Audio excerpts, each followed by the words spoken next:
যে দেখতে পাবেন এখান থেকে যেমন এটা পরিবর্তনটা হলো কিভাবে, এখান থেকে দেখেন, এখান থেকে যখন এখানে আসছে তখন কিন্তু এটা উপরে ছিল, এটা কাজ করতে করতে দেখবেন এটা যখন এই বরাবর চলে আসছে, এই বরাবর কিন্তু এটার স্পর্শ পেয়ে গেছে, তখন কিন্তু এটা উপরে। আবার দেখেন পরের মুহূর্তে কিন্তু এটা বাড়তে বাড়তে আবার যখন এটার স্পর্শ করছে তখন কিন্তু এটা উপরের দিকে, তার মানে এতটুকু বোঝা যাচ্ছে যে এটা যদি নিচ থেকে যায় তাহলে দেন উপরে যাচ্ছে, অথবা উপর থেকে নামলে উপর। আরো ভালোভাবে বোঝাচ্ছি একটু, বেশি হয়ে গেল, এবার বোঝা যাচ্ছে। এখানে দেখুন মার্কেটটা উপরের দিকে উঠতেছে আস্তে আস্তে, আবার মার্কেটটা নিচের দিকে নামতেছে, মার্কেটটা নিচের দিকে নামতেছে, মার্কেটটা উপরের দিকে উঠতেছে, আবার নিচের দিকে নামতেছে, আবার উপরের দিকে, মার্কেটটা এভাবেই চলতেছে। আচ্ছা, আরো একটা জিনিস খেয়াল করবেন যে এই যে লাল যে দাগ, এইটা হচ্ছে মুভিং অ্যাভারেজ, আর এই যে চিকন চিকন যে দুটো দাগ দেখতে পাচ্ছেন এই দুটো মুভিং অ্যাভারেজ। আচ্ছা, মুভিং অ্যাভারেজের কাজটা কি? মুভিং অ্যাভারেজের কাজটা সম্পর্কে আমি একটু বলি, আইডিয়া দিই। যেমন ধরেন লাল দাগটা, আসলে একটা মুভিং অ্যাভারেজ নিয়ে দেখাই, সেম ওরকম, শুধু এখানে কি হলো মুভিং অ্যাভারেজটা খুঁজবেন, এই যে মুভিং অ্যাভারেজ।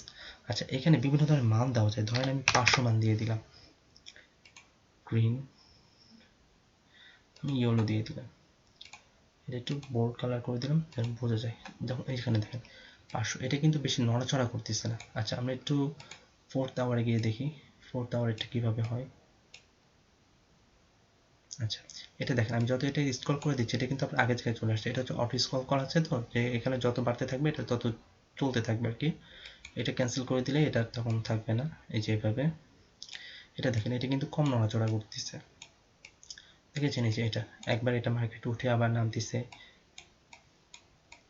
500 এটা আসলে অনেক বেশি, অনেকে অনেকভাবে ইউজ করে মুভিং অ্যাভারেজটা। মুভিং অ্যাভারেজ সম্পর্কে আমার তেমন কোনো ধারণা নেই, বাট এটা কিভাবে কাজে লাগাতে হয় এতটুকু জানি আর কি। তো আরেকটা মুভিং অ্যাভারেজ সম্পর্কে দেখায়, যেমন ধরেন 500 জায়গায় এখন আমরা জাস্ট একটা কাজ করবো, সেটা হলো 3 দিয়ে দিব। মুভিং অ্যাভারেজ 500 জায়গায় শুধু জাস্ট 3 দিয়ে দিলাম, কালারটা ইয়েলো দিব না, কালারটা দিয়ে দিলাম ব্ল্যাক, দেওয়া যাবে না, হোয়াইট দিয়ে দিলাম, এবং এটা বোল্ড করে দিলাম অনেক। জাস্ট ক্লিক করার পরে দেখেন এই যে এটা হলো যতটা কাছাকাছি দিয়ে যাওয়া যায় ততটা উপরে উঠলো, যতটা কাছাকাছি দিয়ে নিচে যাওয়া যায় ততটা নিচে নামলো, যেতে যেতে আবার এই পর্যন্ত উঠছে, যেতে যেতে যেতে আবার নিচে নামছে, আবার উপরে উঠতেছে, আবার নিচে নামতেছে। এটা হলো মার্কেটে যতটা কাছাকাছি থাকা যায় আর কি। এটা হলো ফোর্থ আওয়ার, যদি আমরা 1 মিনিটে ধরি তাহলে দেখতে পাবো সেম কাজটাই হচ্ছে। এই যে এখানে আমি অটো স্ক্রল করে দিই তাহলে সরাসরি মাথায় চলে আসবে। আচ্ছা, এটাই হলো আর কি। এখানে আমরা যে কাজগুলো করি, যেমন ধরেন এই যে সাদা হলুদ এগুলো যদি সরিয়ে দিতে চাই, ইন্ডিকেটর লিস্ট এই যে লাস্টের দুইটা জাস্ট এগুলো সরিয়ে দিব, ডিলিট করে দিলে হয়ে যাবে, এই আর কি।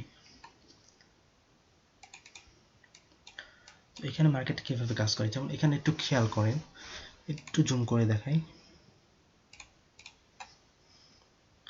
এই জায়গাটায় খেয়াল করছেন যে একটা কম নড়তেছে, একটা একটু বেশি নড়তেছে। সবুজ দাগটা এটা একটু অফ হোয়াইটও না, অফ হোয়াইট হচ্ছে একটু ডার্ক, উপর থেকে নিচে নামতেছে, মানে এতটুকু বুঝতে পারতেছেন যে মার্কেটটা এখন আস্তে আস্তে ডাউনের দিকে যাবে। হয়তোবা লাল সাদা দাগটা হঠাৎ করে দেখবেন যে ছেড়ে নিচে চলে যাবে, এবং এই ট্রেড প্রফিটটা অটোমেটিক প্রফিট নিয়ে মার্কেট ট্রেডটা ক্লোজ হয়ে যাবে আর কি, এটাই।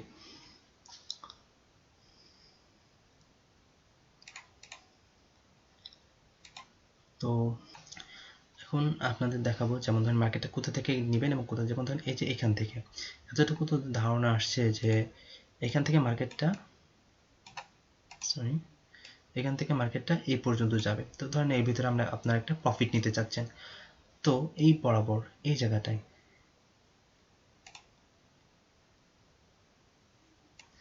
ধরে নিলাম, এই জায়গাটায় যদি আমরা মার্কেটটা বাই করি আর কি, সরি কালারটা বোঝা যাচ্ছে না, ধরেন এই জায়গাটায় আমরা মার্কেটটাকে বাই করতে যাচ্ছি, এখান থেকে যদি বাই করি এবং এখানে গিয়ে যদি আমরা মার্কেটটাকে সেল করি তাহলে দেখেন কিছুটা প্রফিট বের করতে পারবো। তো এটা যেহেতু মার্কেটটা উপরের দিকে যাবে সুতরাং আমাদের বাই ক্লিক করা লাগবে, তারপর দেখবেন যে এরকম ব্যাপারে একটা ট্রেড ওপেন হয়ে যাবে, এখানে জাস্ট ক্লিক করে এখানে 20 পিস 25 পিপস আপনাদের ইচ্ছা মতো বসিয়ে দেবেন। যেমন ধরেন এখানে একটা খেয়াল করেন যে এখান থেকে সাপোজ মনে করলাম এটা 460 থেকে শুরু হবে, 480 দেন 500, এখান থেকে এটুকের পার্থক্য হচ্ছে 20, এখান থেকে এটুকের পার্থক্য হচ্ছে 20, তার মানে 40, ধরেন অ্যাভারেজ 40 পিস গেছে। আপনি চাচ্ছেন যে 20 পিস লাভ করার জন্য, কারণ এটা হচ্ছে সবসময় যাবে তা কিন্তু না। যেমন ধরেন এই যে এখানে দেখেন, এখানে কিন্তু এর 3 ভাগের 1 ভাগ মাত্র গেছে। একটু জুম করে দেখাই,